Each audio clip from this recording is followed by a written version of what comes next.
প্রায় ভেঙে গুড়িয়ে দেওয়া হয়েছে। বিজেপির ঝান্ডা নিয়ে গেরুয়া ভেট্টি মাথায় বেঁধে গেরুয়া উত্তরীয় পরে মুখ ঢেকে পার্টি অফিসে ঢুকে তাণ্ডব লীলা চালিয়েছে। এই সব ভিডিও আমাদের কাছে রয়েছে। হাইকোর্টের দৃষ্টি আকর্ষণ করে যত দ্রুত সম্ভব আমরা চেষ্টা করবো এই মামলা মেনশনিং করে শুনানি করার, এবং সুপ্রিম কোর্ট অব্দি আমরা যাব। ভিডিওয়ে যাদের দেখা গেছে তারা কেউ কিন্তু বাঁচবেন না, আইনের হাত অনেক দূর। যদি ভাবেন যে বিজেপির নেতারা আমাদের বাঁচাবে, আর যারা তৃণমূলের পার্টি অফিস ভাঙছেন, আমি তাদের বলবো যে অনেক অত্যাচার তো করেছেন তৃণমূল কংগ্রেসের নেতাদের উপর, কর্মীদের উপর।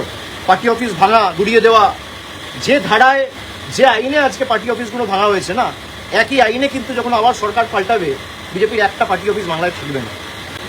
আমি হুঁশিয়ারি দিচ্ছি না, যে আইনে আপনি ভেঙেছেন একই আইন প্রযোজ্য করেই ভাঙা হবে।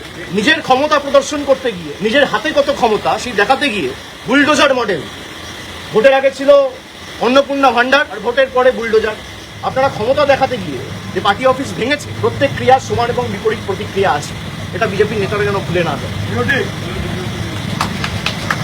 আর ঈশ্বর সৃষ্টিকর্তা সর্বশক্তিমানের আশীর্বাদে যদি বেঁচে থাকি, ওই যে বললাম যে আইনের যে ধারায় আপনারা এই অত্যাচারগুলো করেছেন, একই আইনের একই ধারায় 31-এ ফিরিয়ে দেবো, সুদ সমেত।